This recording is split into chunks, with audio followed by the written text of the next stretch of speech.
تیم‌های طلایی آژاکس، پورتو و المپیک لیون. ببینیم اینا چی بودن، چی شدن، حتی چی کار کردن. ببینیم به یغما رفتن. ها؟ به یغما رفتن. به یغما که نرفتن. حالا بمان. بریم ببینیم.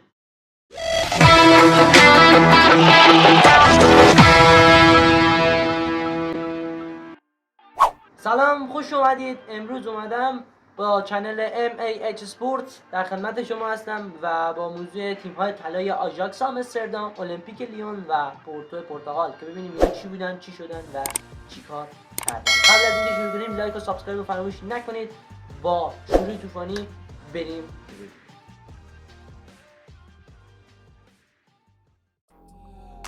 تیم اولی که آژاکس آمستردام هست، میخوام درباره تاریخش صحبت کنم. میدونید که آژاکس آمستردام یکی از قدیمی‌ترین تیم‌های فوتبال باشگاهی در هلند هست و در شهر آمستردام پایتخت هلند که نام ورزشگاهش به نام یوهان کرایوف آرنا هست و آژاکس تاریخچه خودش مدیون این اسطوره هست.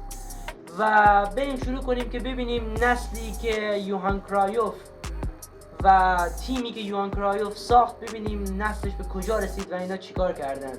و مربیگری اریک تن هاگ که الان سرمربی منچستر یونایتد هست، هدایت اون دو نسل طلایی آژاکس رو بین سالهای 2018 2019 و 2020 به عهده داشت تا وقتی که امسال تا 2022 یا 2023 رفت هدایت منچستر یونایتد رو به عهده گرفت. تیمی که اریک تن هاگ هدایت کرد بهترین بازیکناش و محبوب‌ترین و کسایی که بهترین انتقالات رو در این بین داشتن از میان دروازه‌بان‌ها آندره اونانا کامرونی بود که پس از آژاکس که در لیگ قهرمانان اروپا حضور داشت تست دوپینگ گرفتن و تست دوپینگش مثبت اعلام شد. چند ماه محرومیت داشت و به اینتر میلان ایتالیا پیوست و در اونجا با درخشش در لیگ قهرمانان اروپا که همین چند وقت پیش برگزار شد و تا اینتر رو به فینال لیگ قهرمانان بردن و با منچستر سیتی بازی رو واگذار کردن و نایب قهرمان شدن. از اون به بعد داوید دخیا از منچستر یونایتد برکنار شد و کنار گذاشته شد و جاش آندره اونانا جای و آندره اونانایی که بالاخره جایگزین داوید دخیای افسانه‌ای شد. بازیکن بعدی ماتیاس دیلیخت هست، بازیکن جوانی که در این تیم بازی میکرد و گل‌های مهمی رو زد که باعث شد آژاکس در نیمه نهایی بازی کنه در لیگ قهرمانان مقابل تاتنهام و از اونجا حذف شدن. و آژاکسی که بهترین بازیکن‌ها داشت و ماتیاس دیلیختی که می‌خوایم صحبت کنیم. دیلیخت بعد از این لیگ قهرمانان راهی یوونتوس شد و در اونجا با هم بازی بودن مقابل کریستیانو رونالدو، بونوچی و کیلینی که بهترین دفاع یوونتوس رو داشتن اون دوران. و پس از جدا شدن کیلینی و بونوچی، دیلیخت راهی بایر مونیخ شد تا در اونجا فوتبالش رو ادامه بده و همکنون عضو باشگاه فوتبال بایر مونیخ هست. دیگر بازیکن نصیر مرزوی مراکشیه که این میتونیم بگیم این بازیکن جزء نسل طلایی مراکش توی جام جهانی قطر 2022 تیم همراهی کردن و به عنوان چهارمی رسیدن. نصیر مرزویی که پس از لیگ قهرمانان راهی بایر مونیخ شد و همکنون در این تیم عضویت داره و شماره 40 رو در این تیم میپوشه. دیگر بازیکن بایلن هست که میتونیم به انگلیسی سرچ کنیم بیلن، همچین چیزی بهش میگن. بازیکن هلندی و کهنه‌کاری که پس از کار کردن در آژاکس تقریبا میشه گفت از آخرین بازیکن‌های جدا شده از اون نسل طلایی بود که همکنون در بایر مونیخ بازی میکنه. این بازیکن شماره 17 رو هم به تامین میکنه. دیگر بازیکن دونی فان د بیک هست، بازیکنی که پس از ماتیاس دیلیخت و فرانکی دیون که میخوایم درباره‌اش صحبت کنیم بعد از فان د بیک از این تیم جدا شد. دونی فان د بیکی که پس از آژاکس رفت به منچستر یونایتد و همکنون در این تیم بازی میکنه، شماره 34 رو میپوشه اگه تا الان قرضش نداده باشه. و فرانکی دیونگی که بهترین انتقال رو و در بهترین زمان داشت و به بارسلونا رفت، فکر کنم مبلغ گزافی هم صرفش کردن و فرانکی دیونگی به عضویت این باشگاه در اومد. و دیگر بازیکن‌هایی که میتونیم بهش اشاره کنیم اینجا دیوید نرس هست. داوید نرسی که یا دیوید نرس فرقی نداره که همکنون تو بنفیکا شماره 7 میپوشه و میتونیم بگیم ترانسفر بهتری نسبت به بازیکنی که اشاره کردیم نداشته تقریبا. و دوشان تادیچ سربی که تقریبا میشه گفت نوک خط حمله و میتونیم بگیم که ریل خط حمله رو به دوش میکشه. بازیکن سرب کهنه‌کاری که الان توی فنرباغچه ترکیه عضویت داره و این بازیکن هم فروخته شد. بازیکن بعدی حکیم زیاش مراکشی هست. حکیم زیاش مراکشی که بعد از حضور توی جمع آژاکسی ها راهی چلسی شد و این هم تیمی هموطن نصیر مرزویی بود و به چلسی پیوست. و آخرین بازیکن این نسل تالفیگائو هست، با مدافع آرژانتینی که این بازیکن هم به لیون فروخته شد و همکنون توی لیون عضویت داره و این نسلی که توی آژاکس حضور داشت زمین ساز حضور یه نسل دیگه هم بود، نسلی که انتقال کم نداشت. با مقایسه این نسل کم انتقال نه. این نسلی که میخوام اشاره کنم یوری تیمبر هست، مدافعی که چند روز پیش مصدوم شد برای آرسنال توی لیگ جزیره و مدافعی که از آژاکس به آرسنال منتقل شد و سپاسیان هالری که این بازیکن ساحل آجی هست و ساحل آجی یا ایرلندی فکر کنم. این تیکش میتونی برش بدی؟ نه درش نمیده.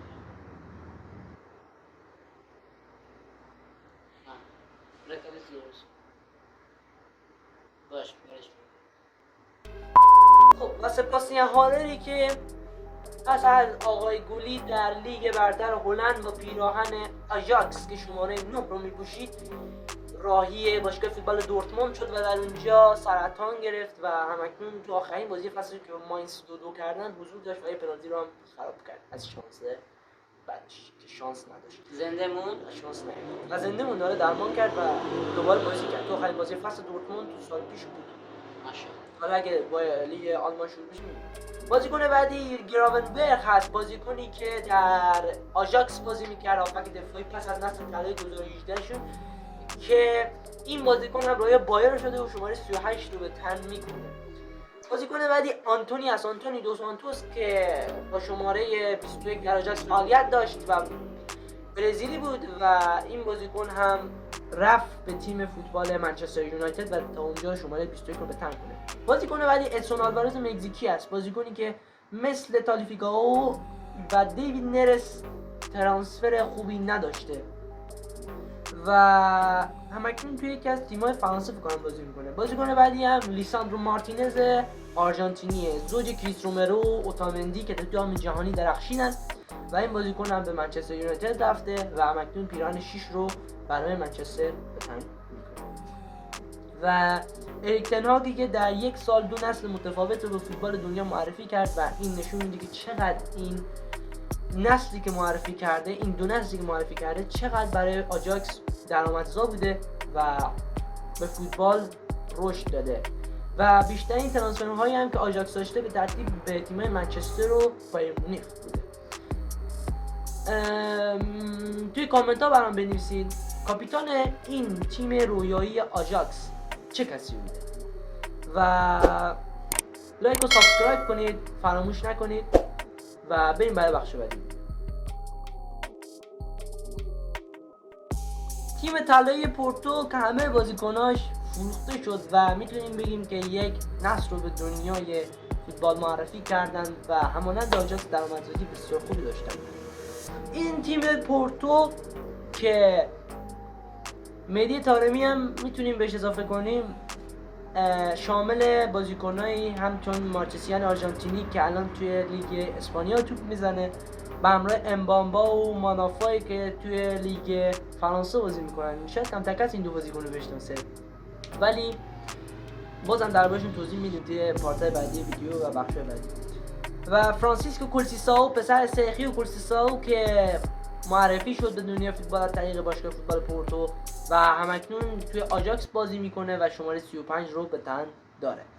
و الکس دلسی که پس از فروخته شدن به منچستر یونایتد و ناکامی در این تیم راهی النصر عربستان شد تا پیراهن این تیم رو به تن کنه و شماره 15 میپوشه.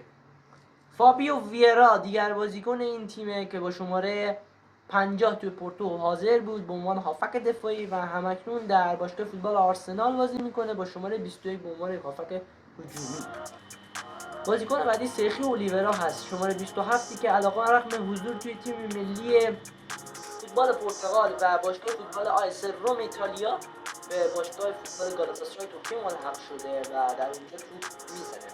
بازیکن بعدی که فکر کنم بهش نیست لوئیس دیاز کلمبیایی هست. این بازیکن که به عنوان گل راست بازی میکنه همکنون در باشگاه فوتبال لیورپول حضور داره و شماره 7 رو به تن میکنه. خصوص کرونایی که مکزیکی هست و از اون توی پست های متعددی استفاده شده، توی پست دفاع چپ، هافبک چپ، مهاجم چپ و مهاجم سایه هم بازی کرده. این بازیکن هم اکنون توی سری اسپانیا توپ میزنه. و بازیکن بعدی موسا مارگا است که توی لیگ فوتبال عربستان بازی میکنه و مستقیم از پورتو راهی الهلال عربستان شد. شاید میتونیم بگیم چون سن و سال بیشتری داره نمیتونه توی سطح بالاتر فوتبال اروپا بازی کنه یا شاید خریدار. مهاجم سایه چیه؟ اس مهاجم سایه، مهاجمی که پشت فوروارد بازی میکنه و جای فوروارد و هافبک‌ها رو پوشش میده. زیاد گل نمیزنه، انتظار میره ازش توی یه لیگ 20 تیمی اگه تو بهترین لیگ دنیا بازی کنه مثلا این مهاجم سقفش 20 گل بزنه، شاید مهاجم اس یا مهاجم کاذبی که میگن شاید 12 تا گل 15 تا گل حتی اکثر 15 تا گل بزنه. اکثر پاس گله که میده زیاد. بعد بازیگردانی هم بعد بلد میشه. خب بازیکن بعدی یوری ناکاجیما ژاپنی که علیرغم حضور توی تیم ملی فوتبال ژاپن و باشگاه فوتبال پورتو شماره 10 رو توی این تیم میپوشید و در تیم فوتبال پورتوریمونزه بازی میکنه که باعث افتش هم تقریبا شده. و بازیکن بعدی فیلیپ اندرسون برزیلی که تقریبا با سن سال بالایی مواجه هست و پس از انتقال توی باشگاه فوتبال پورتو و همکنون ترانسفری که داشت به باشگاه فوتبال لاتزیو شماره این تیم رو 28 لاتزیو رو به تن داره و به عنوان هافبک هجومی بازی میکنه. و بازیکن بعدی ماتوس اوریبه هست. ای که کلمبیایی و شاید ازش فکرای بدی تو سر دارین، درسته، همکنون این بازیکن تو باشگاه فوتبال اسد بازی میکنه و همچین فکرها دربارش نکنید. بازیکن فوتباله، شماره 66 باشگاه فوتبال اسد رو به تن میکنه. و این تیم با این همه ستاره که الان ترانسفر داشتن واقعا بازیکن‌های بزرگی رو معرفی کردن به دنیای فوتبال. فکر بکنید این تیم دو تا بازمانده داره. اولیش پپه کاپیتان تیم ملی فوتبال پرتغال که همکنون هم هست، سنش هم بالاست، تو پورتو بازی میکنه، سابقه بازی تو رئال مادرید هم داره. و بازمانده دیگه مهدی طارمی ماست که هنوز این تیم پرتغال هست. کرونا و سویه کجاست؟ سویا یه شهر تو فوتبال، تو شهر تو اسپانیا. نه سویه کجاست؟ یه تیم فوتبال تو اسپانیا، لیگ برتر اسپانیا. همین لیگ برتر. پس از تیم فوتبال بارسا، اتلتیکو و رئال مادرید، سویا حرف اول تو فوتبال اسپانیا میزنه. یعنی اگه این سه تا منهدم بشن ان شاءالله سویه قرار فکرش بکنید با این تیم مهدی طارمی رو نیمکت بود. الان مهدی طارمی بهترین بازیکن و چشم امید پورتو پرتغاله. به نظر شما بهترین سود و انتقال رو از فروش این همه بازیکن کدوم بهتر بوده؟ بهترین سود و انتقال رو سر فروش کدوم داشته؟ یا سر کدوم بازیکن خواهد dاشت؟ دوباره میگم لایک و سابسکرایب فراموش نشه. بریم برای پارت بعدی ویدیو. Actie van de Ligt, die kopt en het eerste doelpunt و تیم طلایی لیون در لیگ قهرمانان اروپا 2020 تو سالی که کرونا همه جا رو گرفته بود و خصوص روزگار بدیه گنجش قناری شده تخت چوب خیابان برام تو سالی که کرونا دنیای ما رو گرفته بود و کرونا بود و همه جا بازی‌ها توی یه بخش یک جای متمرکز برگزار می‌شد، به طوری که بازی‌های لیگ قهرمانان اروپا توی پرتغال برگزار شد و بازی‌های لیگ اروپا توی آلمان برگزار شد. لیگ آسیا هم توی قطر برگزار شد. درسته، لیگ قهرمانان آسیا هم توی قطر برگزار شد. آفریقا رو خبر ندارم. و لیگ قهرمانان اروپای 2020 که بدون تماشاگر بود و تقریبا میشه گفت اطلاعات کمی ازش توی یاد داریم، توی ذهنمون اطلاعات کمی داریم. و بایر مونیخ که قهرمان اون سال شد، باشگاه فوتبال المپیک لیون فرانسه یک تیم اسطوره از خودش به جا گذاشت که به مراتب کمتر از آژاکس و پورتو سود کردن سر این تیم، چون بازیکن‌های کمتری معرفی. و میتونیم از این تیم به به آسترین و بهترین بازیکنش به ممفیس دپای اشاره کنیم که پس از انتقال از لیون به بارسلونا همکنون توی اتلتیکو مادرید حضور داره و تقریبا میشه گفت دوران ناموفقی توی بارسلونا پشت سر گذاشت. بازیکن بعدی موسی دمبله است. موسی دمبله فرانسوی که پس از حضور تو المپیک لیون و شنیده میشد که این بازیکن بهترین آینده رو داره، بهترین تیم‌ها خواستارش میدن، همکنون در الاتفاق عربستان بازی میکنه و هم تیمی جردن هندرسون و شاگرد استیون جرارد هست. و لوکاس پاکتا که پس از چهره شدن توی تیم المپیک 2020 برزیل با تیم فوتبال لیون در لیگ قهرمانان اروپا حاضر شد، پس از انتقال به وست هم انگلیس همکنون توی این تیم حضور داره. شنیده حاکی از اینه که باشگاه فوتبال منچستر سیتی دنبال این بازیکنه، چرا؟ چون دیبروینه مصدوم شده و دیبروینه دیگه به سن آخر فوتبالش نزدیک میشه و منچستر سیتی دنبال این بازیکن برای جانشینیشه که لوکاس پاکتا رو پیشنهاد کردن. لوکاس پاکتا یک بازیکن برزیلی هست که در تیم فوتبال برزیل هم عضویت داره.